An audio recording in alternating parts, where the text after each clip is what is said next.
You are not going to believe what the food industry is trying to do. Now, guys, this is not a surprise, but it's just like a why aren't people doing anything or talking about it?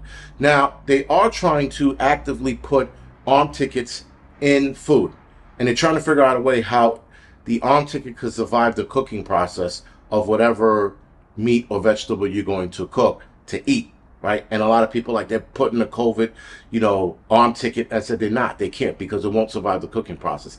A lot of vaccines will not survive the cooking process.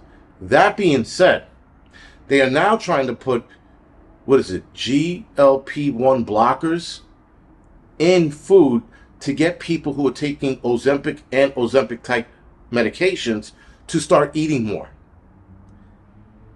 And I thought it was a conspiracy theory. I looked it up, and apparently they're trying to work on it. There's a company in California, and they're working on this new way of getting people hooked on food again.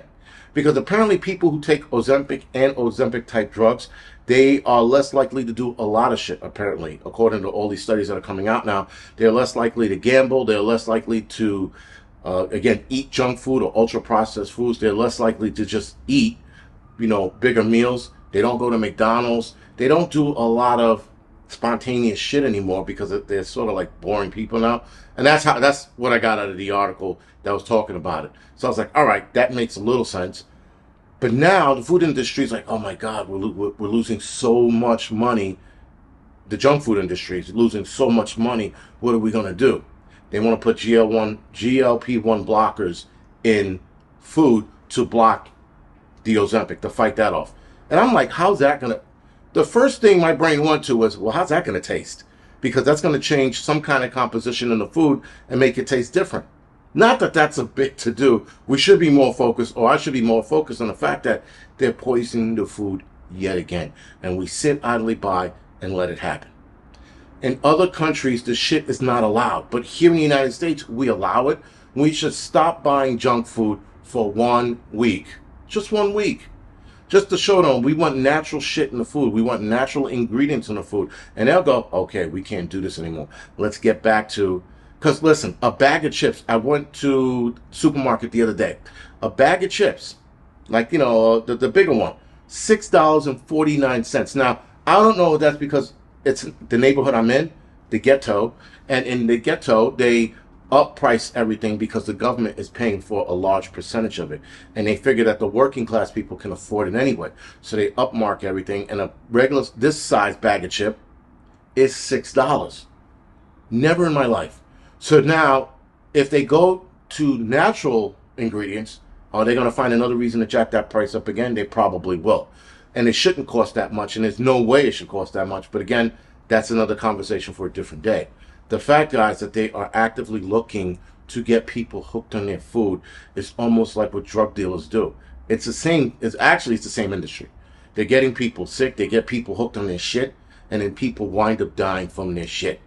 You eat this junk food long enough, you start getting sick, you start depending on the hospitals for medications, and then down the line you wind up passing away because, well, you riddled your body with all of this garbage, all of this nonsense, all of this garbage sugar, all of this compounds and chemicals that are in the food that we shouldn't be eating anyway. And it does build up over time. And a lot of these tests, they go, well, it's micro dosage this and that, but it builds up because a lot of this stuff doesn't leave the body. It hangs into the tissue. It hangs into the tissue at a cellular level in some parts, or some foods do, and some chemicals do. And they do restructure a lot of the shit in the human body. It's why they tell parents now, or they're telling parents now, not to give your kids sugar until the age of 4 or 5 when their brain is completely formed. That's why a lot of doctors are now telling their patients, don't give your babies any kind of arm tickets until later in life, until their brain's fully formed, so that you don't have to worry about autism and all this other bullshit. So, again, guys, food is being attacked, and for some reason, nothing's being done. And not for some reason, we all know what the reason is. It's about money, or it's about depopulation. Because I'm like, it could be about money, but if you go back with natural foods, you could raise the price and make more money, because people will gladly pay more for for natural ingredients. That is true. So then trying to make it cheap, putting chemicals in it that are making us sick, there's only one reason to do that, and it's probably because of the whole depopulation plan or agenda that they have going on. They're attacking us from all angles, man. They're having us take arm tickets we don't need. They're putting shit in our food we shouldn't be eating. Other countries will not allow a lot of this shit that's in our foods in their country, but we're allowing it here.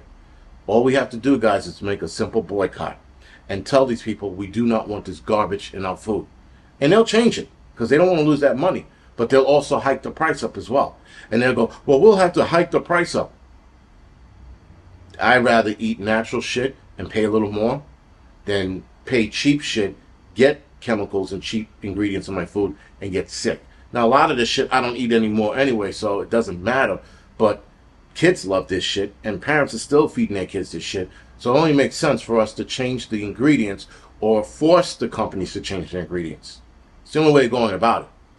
Anyway, guys, this is the Angry Prepper. Thank you for watching the Angry Truth channel.